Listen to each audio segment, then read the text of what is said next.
All right, hey, Shalom, Akyam. First and foremost, before I begin this lesson, giving all praises, glory, and honor to Yahweh, Ba'ashem Yahushai, Ba'ashem Rachah Kodash. Double honors go out to our apostles, elders, great millstone who rule and teach well. Shalom, wa barakim to you, brothers and sisters out there. All right, just an in-transit lesson going to work. I was bullshitting last night, didn't get to it, so I'm going to do it now.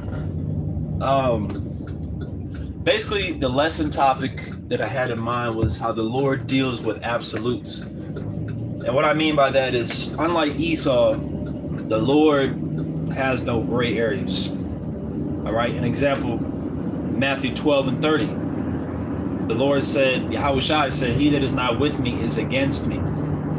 Okay? He said, if you don't gather with me, then you're scattering. You know, so you're not teaching in the correct doctrine, and you're teaching even an inkling of lies. Like, you might teach everything that the apostles and elders on down teach, but then when it comes to the MOTB, oh, well, it's Christianity. No. All right, you're scattering the sheep.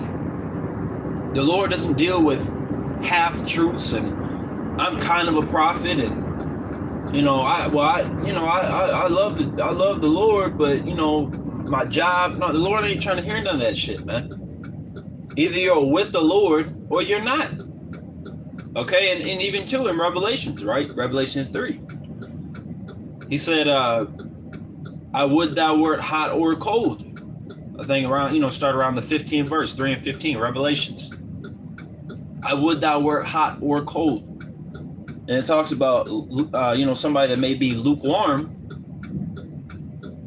But ultimately, I was going to say, this dude, hurry up.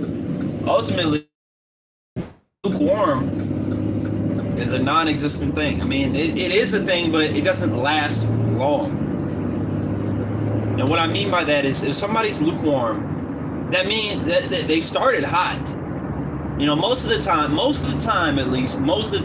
somebody that is lukewarm was hot before.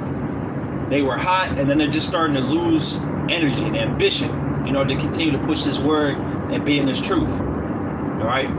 They're letting Satan get to them.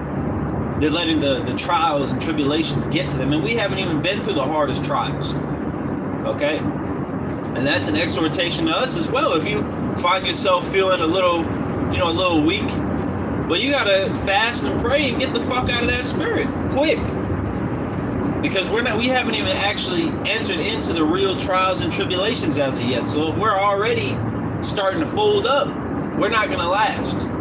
All right, so that's an exhortation for us. We got to, remain diligent in this word and continue to pray and fast. All right, pray that the Lord sends you the spirit to endure, man. Shalak haracha la yakal bahamath. All right, awathia. All right, which basically said, send the spirit to endure and the truth onto me. You got to throw that up. And then, of course, pray to keep the Holy Spirit upon you. You got to be praying a lot. If you go through a day and you prayed a couple times, I don't know what the fuck is going on with you, bro. I'm just gonna be honest. It's not, it's not a competition about who prays more than others. It's a personal thing. Keep it to yourself. But goodness gracious, Jake, if you're praying a couple times, there ain't shit going on in your life.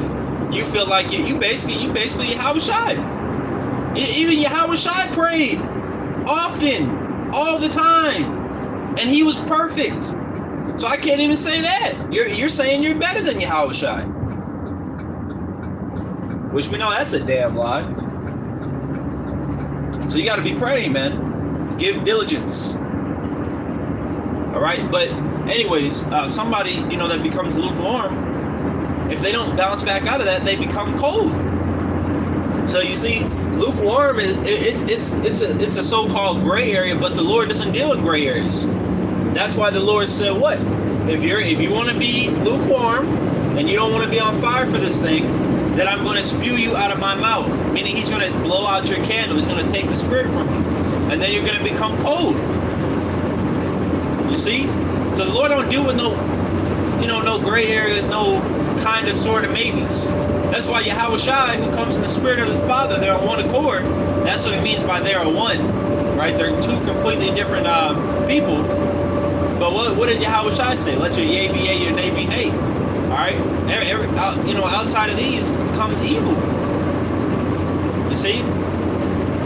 So the Lord deals with yes and no. The Lord deals with righteous and wicked. The Lord deals with hot and cold. All right? The Lord deals with faithful and faithless. There's no in-betweens. So you gotta, you, as a grown-ass man, I don't care if you've been in for 2 weeks, 2 years, 2 decades, you need to be fully persuaded within your mind that this is what you want to do. All right, that you have counted the cost. And really the only way you can count the cost is through faith. Because the parable was what? Basically, he lacked the resources to finish the building that he created. He made the foundation, but he didn't have the resources to finish the building. Well, carnally, we don't have any resources in the sense of that. Everything we're striving for is based upon things we can't see. All right, we can't see the kingdom. We can't see Yahweh Shai, but these are all things that we believe and have faith in, man. That's why to a lot of these people in the world, the Bible is just a book. It's just a regular old book that you can get from any store. No, to us, this is life. All right? So the only way you can really count the cost is by having faith. Do you believe you have what it takes to finish this course? I'll tell you what, you better. In Yahweh Rakazah, we do finish the course, but we better have faith that we have enough to finish it. Because you already entered into the covenant.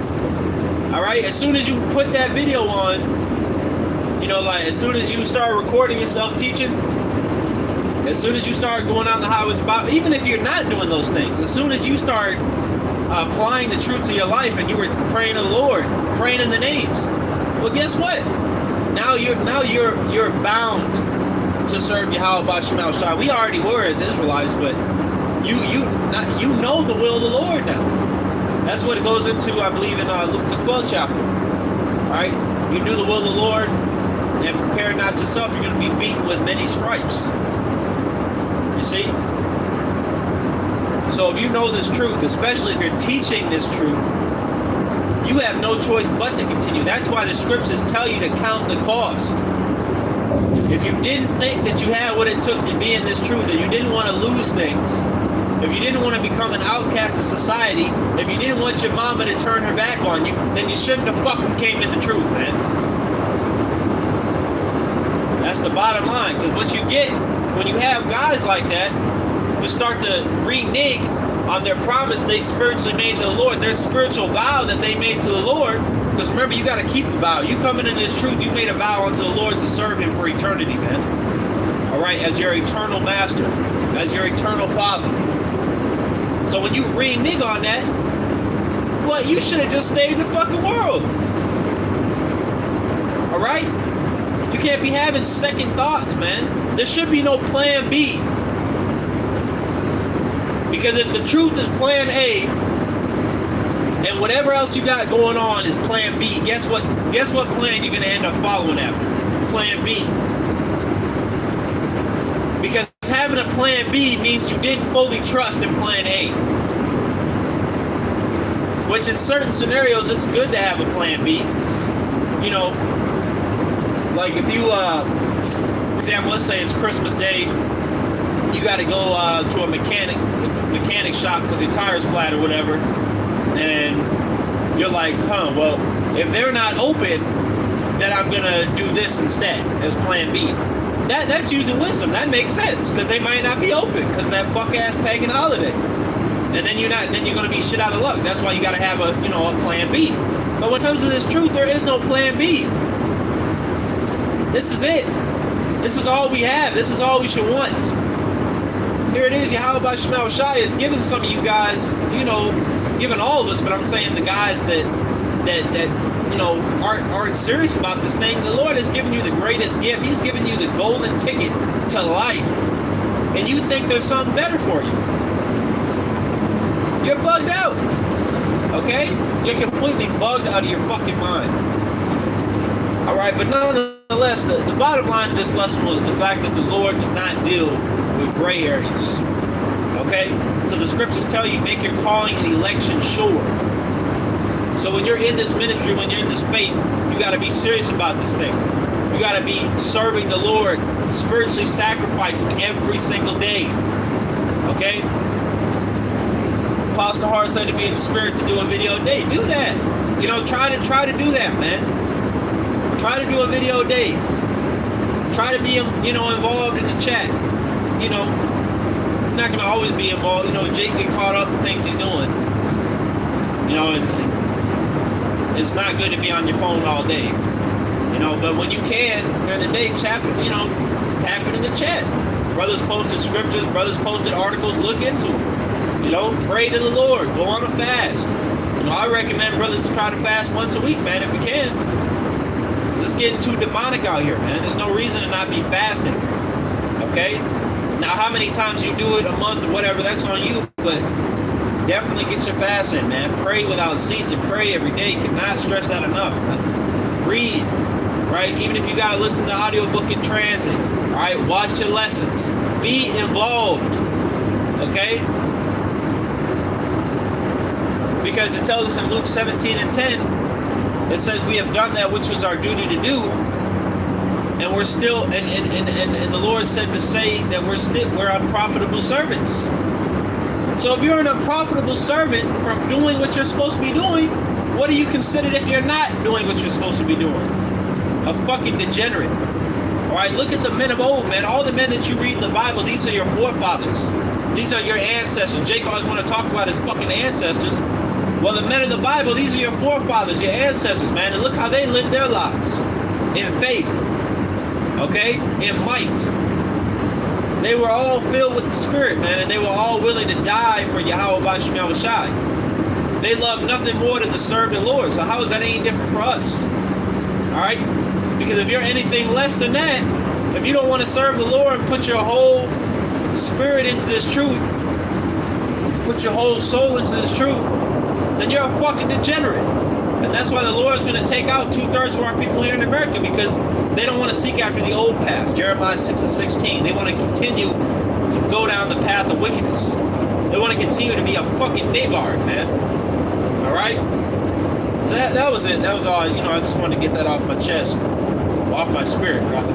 You know, Lord willing, that this lesson was edifying to elect. Before I close, giving all praise to Yahweh B'Shem Yahushai, B'Shem Rachah HaKodash. Double honors to the apostles, elders, great millstone, to rule and teach well, Shalom, and a Bible walk.